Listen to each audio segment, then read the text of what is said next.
But I do want to bring on our first guest. He's a magnificent young man. Nobody else has aroused so much passion during the decade of the 60s. I have known him almost from the beginning. He came to New York first as a brash, arrogant, obnoxious youngster. Nothing about him has changed. Except for the palpable decline in his pugilistic skills, because once he was a very great fighter, now he is a worn relic of the past, a faded hero of yesteryear, living off weak opponents at the moment, but still mouthing words that he can no longer employ the skills to back up. I've traveled the world with him. I've seen him alienate nation after nation with his braggadocio, and he still proclaims to be that which he is no longer, the heavyweight champion of the world.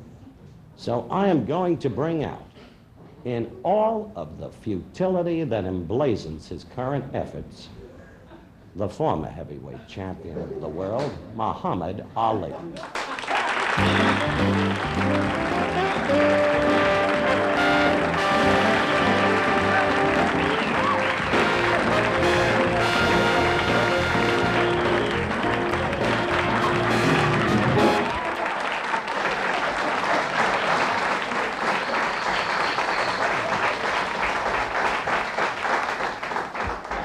I sat back there. Listen, I sat back there and I listened to every word you said. Howard, every time you open your mouth, you should be arrested for air pollution.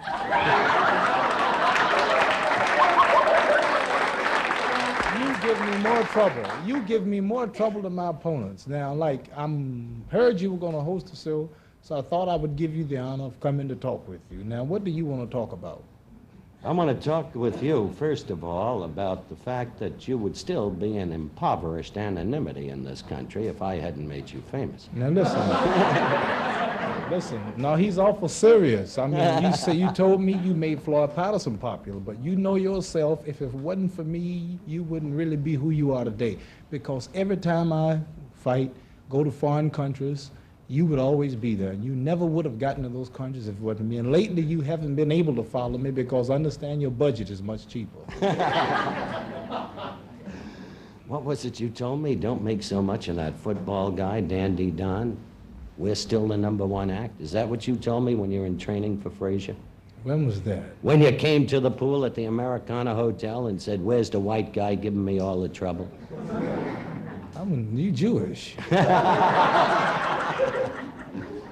I do want to find out about your recent antics. I want to know why you continue to fight opponents who are obviously not qualified to meet you. Well, Howard, right now, you know, it's a good question, and I think this is why people like you and like to hear us, because you say what you feel, I say what I feel, you ask me questions that some don't like, many want to hear, and you don't pull no punches. So what, like, I'm fighting the best men that are around for me to fight. I'm giving them all a chance. I could just sit down and I would say, wait for Joe Frazier, but Mac Foster, who I just fought, was ranked #5 in the top 10 of the world. Here's a man who's been training all his life for the big time and probably never wouldn't have gotten the payday that he got if he hadn't fought me. Getting ready to fight, say, George Chuvalo, Canadian, all Canada's behind him. I'm sure I'll beat him. But like of course you're sure you'll beat him. He's having another shot at the title. And like, what's his name, the boy you criticized, Buster Mathis? Yes, who was the one who fought Joe Frazier for his so-called title during my Muhammad, we didn't criticize Mathis. We criticized you. Why did you weren't in shape for the fight. Well, if I wasn't in shape for the fight, Mathis didn't say I wasn't in shape. You said that somebody said... Mathis, he collapsed from fatigue. No, he collapsed. That was the 12th round. That was the 12th round. And a lot of people are saying that I'm not in shape for my fights, but like, how much more shape do I have to be in? I'm still unscratched. I'm prettier than you, and you're a sports announcer. I know I'm prettier than you. If you look at me and look at you, I look better than you, and you don't box. So what type shape do I have to be in? I win all of my fights. It's no, I would ask you Will this you do me a question. favor? Stand up and take your jacket off. I want the public to see that belly. Let me ask you a question. Let me ask you a question. Let me ask you a question. Just Go ask you ahead. a question. Let's pretend it's my show for 1 minute. All right. It's a disaster Would you say already. that when I fought, say, all of the fellows that I've been fighting lately, would you say that they were in shape? Yeah, except for Mathis. He didn't look Matthew, real good to well, me. how did he go 12 rounds with me? Because you weren't doing anything. I wasn't You were doing slow-footed, nothing. the You hand should have and been foot in there. speed gone, the If trick. I was hitting As your you- manager, Angelo if Dundee, I your was trainer, hitting sitting you- right there, told me If I was earlier, I don't know hitting what you- we're going to if do I to was get the lad hitting you- serious. Look, Joe Frazier, I wasn't in shape when I fought Frazier, many of them said. I was off 3 years. But yet it was Joe Frazier who had to be under intensive care for 1 month. When I fought Mac Foster, I was 226. They say the heaviest of my career. Mac Foster the other day just got out of the hospital in Japan. They wouldn't let him leave the country. Everybody I'm fighting lately is ending up in the hospitals. I'm unscratched, I'm unmarked, I'm overweight, I'm fat, but yet I'm always winning. And what if I get in shape, it'll be a murder, wouldn't it? As a matter of fact, your record for knockouts, I mean one-punch knockouts, is absolutely non-existent. You lack the killer instinct. Only one time You no when I fought longer have Sonny the Liston. hand and the Only- foot speed. only You're when I fought- overweight. You're not serious about your profession. I'm and not a decision serious. is about to be made by Angelo Dundee no longer to handle you. Is that right, Angie? No, why would you? Is this true, Angelo?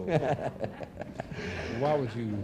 He's trying to cause dissension. I'm on him, and he's trying to put me on Angelo. But let me tell What's you your something. evaluation of the men Frazier's fighting? Terry Daniels, Frazier- Ron I Stander. think Frazier's in a position where, like, when you're the champion, like he is, you have to fight anybody, but you have to be paid for it. And the college boy just fought Terry Daniels. Somebody put up the money, which was sufficient. And who's he fighting the next fight? Ron Stander, Ron a Stander. heralded pugilist from Omaha, Nebraska. Yes, but somebody thinks enough of it to put up probably $250,000. So who are we to complain when somebody thinks enough of him to put up $250,000? And Frazier would be out of his mind if he didn't take it, because he's in it for a living. He's got a big family. All So I right, can't criticize final his opponents. question, because then I want to go to the audience for questions. Do you think Frazier is ducking you on the rematch? You guys can't fight again unless you fight the Jack Kent Cook, and he wants it in yes, September. I think he is. I think he's ducking because, like, I'm busy. Frazier, like, I have 7 more fights lined up in various countries, including Russia, of all places, if Frazier don't fight. But I think that Frazier's still recuperating from the physical punishment he took, as quiet as it's kept. And I think that they're picking opponents for him. They can't really hit him in his head too hard, because the 2 fellas he's fighting, I think if I fought them, I'd be run out of the country. I wouldn't fight them. But at least the fellas I'm fighting are much better, but you at least heard of George Chuvalo, you heard of James Ellis, you heard of Buster Mathis, you heard of Jurgen Blinn. So what I'm going to say, Mac Foster. Jurgen Blinn, hair cheesecake. I think that as soon as Frazier really recuperates, he knows where my manager is, his manager know how to contact me, and as soon as they're physically in shape, I think they'll be ready.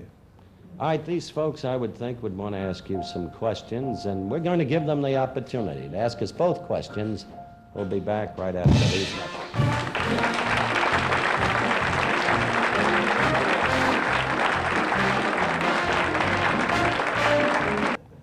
I think maybe you're about to face some people who'll prove tougher than Frazier for you, Muhammad. You up to the challenge? No, I'm ready. These are all my people. They, they recognize who the real champion is. All right, let's begin. We'll call upon you as you raise your hands. Let's begin with this lady in the blue dress right there. Since you are vocal and you are a philosopher, do you have any political ambition? No, I don't. I don't have no political ambitions. No, I don't. I don't control it. I don't write the books, and the problems that I'm confronting with politics have played no part in them. That gentleman back there. Do you think you would have won the Frazier fight had you not messed around in the 7th and 8th rounds? I think I played around for 4 or 5 rounds that I shouldn't have, and I lost the 11th round. He shook me up completely. And the 15th round, he didn't shake me up like the 11th round, but he knocked me down. And I was right up at the count of 3, but you lose a round when you're knocked down. So I know at least 6 rounds that I lost, but I think I won 9. I think that if the fight was judged round by round, punch by punch, and compared to the physical damage done to both fighters, there wouldn't have been no doubt that I won. But since the tax situation being like it is, it ain't really bad that we get 2 chances. This gentleman right here. Have you ever had any regrets about not going into the Army? Not really, no. Mr. Cossel, I'd like to know what Joe Namath is really like. What Joe Namath is really like? He's a sensitive young man, very bright, who's got a great deal of charisma. He and the gentleman to my right are the 2 great names, stars of their time. They fill a room by their very presence. He's also a swinger, and he likes young women who look like you. This young lady right here. Hold on till we get that room over there. All right, have you ever been an athlete? Have I ever been an athlete? Depends upon the form, dear. But I was all Eastern Parkway in Brooklyn and stickball for 7 years. Were you ever in top physical condition though? Can you judge So how him? can you say he wasn't in? Was I ever in top physical condition? Can you judge him? Let me tell you something. In May of 1966, when Ali was about to go against Henry Cooper for the 2nd time and was in training over there, I trained Cooper in the Thomas A. Becket gym. Bar, that's what it really was, a British pub up on the 2nd floor.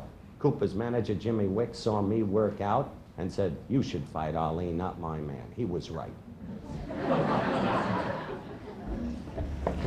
Mr. Cossel, I'd like to know if you think that the Heisman Trophy, as it stands now, being always given to someone in the offensive backfield, is turning into a farce, the way they gave it out to I Pat expressed Sullivan. myself in that regard at the University of Tennessee, Chattanooga branch, some months ago.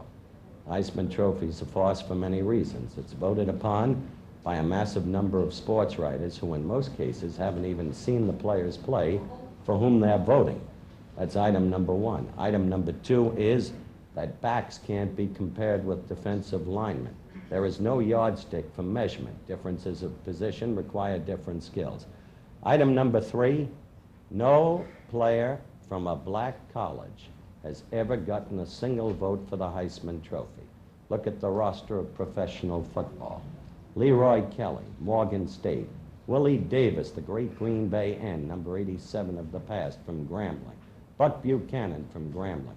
How in the world do you have anything with meaning when players like these have never even gotten a single vote? I think it's a farce. This gentleman in the striped shirt. Mohammed, is Howard really your friend? Is Howard my friend? Yeah, is he really your Next friend? question. Well, I'll tell you.